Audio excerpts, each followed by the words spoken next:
मुखिया जो है अखिलेश यादव जी, 25 साल तक उनके बाप ने खून चूसा मुसलमानों का। तो समाजवादी पार्टी को वोट नहीं जाएगा। बीजेपी को तो हम वोट करते नहीं, हमें कोई दिक्कत नहीं है करने को। तो भाजपा ने भी कुछ नहीं किया है, लेकिन भाजपा का जो है वो नहीं है बात। हमारा वोट जिसने लिया है, पुष्ट दर पुष्ट जिसने हमारा खून चूसा है, मुझे शिकायत उससे है। डिप्टी जयाउल हक का क्या गुनाह था? खाली 4 सीटें तो खोली थी अखिलेश यादव के गुंडे की, और उसको बड़े फख्र से वो कहता है कि ये एक नई तरह की स्पीच है कि आया देखो देखो कौन आया, शेर आया शेर आया। उस पर वो भी उछल पड़ता है। 70 साल का बूढ़ा जो है चारपाई से उछल जाता है। पतंग में हैदराबादी मंजा लगा हुआ है और वो आसमान छुएगा इंशाल्लाह। और हैदराबादी मंजा इतना मजबूत है कि उसको चाइना वाला भी मंजा काट नहीं पाएगा इंशाल्लाह। कमल का कोई ठेका नहीं है, खिलने के लिए नहीं, हम किसी को खिलाने के लिए नहीं, हम खुद जीतने के लिए चुनाव लड़ रहे हैं। इस बुलेटिन के प्रायोजक हैं सैमफोर्ड फ्यूचरिक स्कूल, सुल्तानपुर का नंबर 1 इंग्लिश मीडियम स्कूल। नमस्ते, मेरा नाम है अनिल पाठक और आप देख रहे हैं NTTV भारत। इस वक्त हम हैं सुल्तानपुर विधानसभा क्षेत्र में और हमारे साथ हैं MIM पार्टी के कैंडिडेट मिर्ज़ा अकरम बेग। आइए हम समझते हैं मिर्ज़ा अकरम बेग से कि आखिर सुल्तानपुर में MIM की पतंग कितनी ऊंचाई तक उड़ रही है। स्वागत है मिर्ज़ा अकरम बेग जी आपका NTTV भारत में। क्या लग रहा है 2022 में? 2022 में यही लग रहा है कि अब मुस्लिम जो वोटर्स है हमारा, वो असदुद्दीन ओवैसी साहब को अपना कायद मान चुका है और वो अब पतंग निशान को छोड़ के कहीं नहीं जाएगा। 2022 में एक नई तारीख लिखेंगे, 10 मार्च को आप देखिएगा। मेजॉरिटी में जो है, जीत हार तो अल्लाह के भरोसे है, लेकिन मेजॉरिटी में वोट जो है पतंग निशान का के साथ रहेगा। ये क़यादत क्या होता है? क़यादत है कि एक जिसकी कायद जो होता है, जिसके अंडर में हम काम करते हैं या जिसको अपना मानते हैं, और पार्टी में एक कायदीन होता है हमारा जो जिसके पीछे हम चलते हैं, उसी को कायद कहते हैं। क्या लगता है जीत जाएंगे या हरा देंगे? बिल्कुल जीत जाएंगे, जीतने के लिए लड़ रहे हैं हम, इंशाल्लाह जीतेंगे। और अगर मान लीजिए खुदा न खास्ता अल्लाह को नहीं मंजूर हुआ हम नहीं जीते, तो हम सीखेंगे, हारेंगे तो नहीं। हम मजलिस हारती नहीं है और हारेगी नहीं इंशाल्लाह ताला। किससे लड़ाई मान रहे हैं आप यहाँ? लड़ाई हमारी तो जो है किससे क्या कहें, जो लड़ेगा हमसे लड़ेगा। भाई अभी तक जो है समाजवादी पार्टी के मुखिया जो है अखिलेश यादव जी, 25 साल तक उनके बाप ने खून चूसा मुसलमानों का। अब उन्होंने विरासत पे सियासत ट्रांसफ़र कर दी, तो विरासत पे सियासत थोड़ी होगी। अब मुसलमान ये मान चुका है कि हमको खाली बंधुआ मजदूर बना के, गुलाम बना के रखा है समाजवादी पार्टी के लोगों ने। तो समाजवादी पार्टी को वोट नहीं जाएगा। बीजेपी को तो हम वोट करते नहीं, हमें कोई दिक्कत नहीं है और ना कोई शिकायत है हमें बीजेपी से। तो हमें इसलिए कि हम वोट नहीं करते हैं। हमारा वोट जो लेता है, हमें शिकायत उससे है जो पुष्ट दर पुष्ट हमने कुंटलों कुंटलों उनको वोट दिया है। वो जो है हमको कोई हिस्सेदारी नहीं देते हैं। क्या किया उन्होंने? अखिलेश यादव ने देख लीजिए, गुलशन यादव को टिकट दे दिया। डिप्टी जयाउल हक का क्या गुनाह था? खाली 4 सीटें तो खोली थी अखिलेश यादव के गुंडे की। उन्होंने वहाँ रुश्दी मियाँ का टिकट काट के दे दिया यादव को। मुसलमानों को कहाँ वो हिस्सेदारी दे रहे हैं।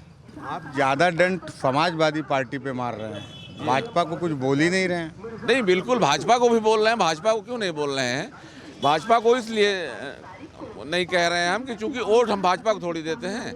हमारा वोट जो लेता है, जिसने हमारा खून चूसा है, मुझे शिकायत उससे है। करने को तो भाजपा ने भी कुछ नहीं किया है, लेकिन भाजपा का जो है वो नहीं है बात। हमारा वोट जिसने लिया है, पुष्ट दर पुष्ट जिसने हमारा खून चूसा है, मुझे शिकायत उससे है। क्या समीकरण है आपकी जीत का यहाँ पे? जीत का समीकरण यही है कि 1.25 लाख वोटर हैं हम, मुस्लिम हैं, और हमारे साथ दबे कुचले जो हैं, शोषित वंचित समाज जो है, अदर्स बैकवर्ड और SC भी हमारे साथ है। प्लस चूँकि जय भीम का नारा खाली ओवैसी साहब ने दिया है और हमने अपने फ्लैग में जो है बाबा साहब भीमराव अम्बेडकर को जगह भी दी है। बता दीजिए कहीं BSP के लोगों ने भी जगह दिया हो तो। ओवैसी साहब तो जय भीम का नारा इसीलिए दिए हैं कि जो भी दबे कुचले हैं, हमारा इस्लाम भी कहता है कि जो दबे कुचले हैं, मोहम्मद साहब ने भी यही हम लोगों को तरबियत दी थी कि जो दबे कुचले हैं हम उनके साथ रहेंगे, उनकी लड़ाई लड़ेंगे। शोषित वंचित समाज सम्मेलन कर रहे हैं ना, तो इसलिए सारे लोगों की लड़ाई हम लोग लड़ रहे हैं। बेशक मानते हैं कि मुसलमानों का जो यूथ है, एक वर्ग है जो ओवैसी साहब को पसंद करता है, लेकिन क्या यकीन के साथ कह सकते हैं कि वोट भी करेगा। आप यूथ ही क्यों कह रहे हैं? यूथ वोट करेगा। और आज की डेट में अभी देखिए हम लोग डोर टू डोर जा रहे हैं, 80 साल का 70 साल का बूढ़ा जो है वो झोपड़ी में अपने बैठ के वो भी असदुद्दीन ओवैसी साहब की स्पीच सुनता रहता है और उसको बड़े फ़ख्र से वो कहता है कि ये एक नई तरह की स्पीच है कि आया देखो देखो कौन आया, शेर आया शेर आया। उस पर वो भी उछल पड़ता है। 70 साल का बूढ़ा जो है चारपाई से उछल जाता है। आप एकदम सही कह रहे हैं, आपकी बात से हम सहमत हैं।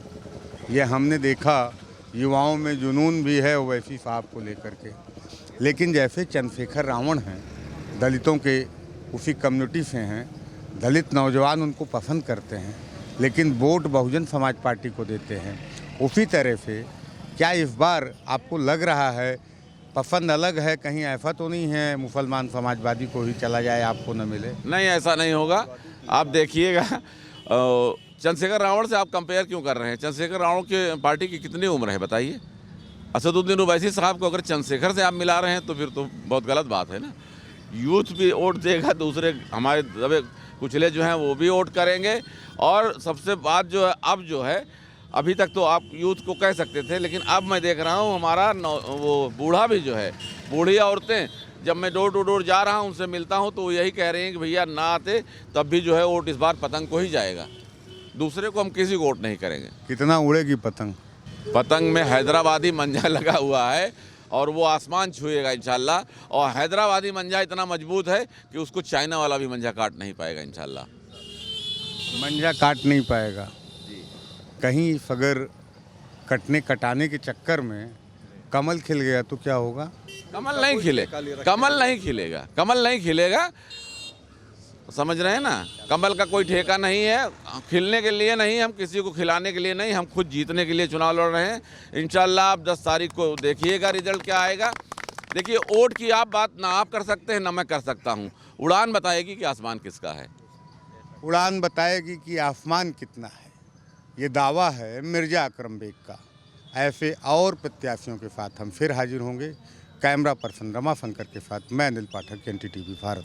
देश दुनिया की ताज़ा तरीन खबरों से रूबरू होने के लिए सब्सक्राइब कीजिए आपका अपना चैनल NTTV भारत।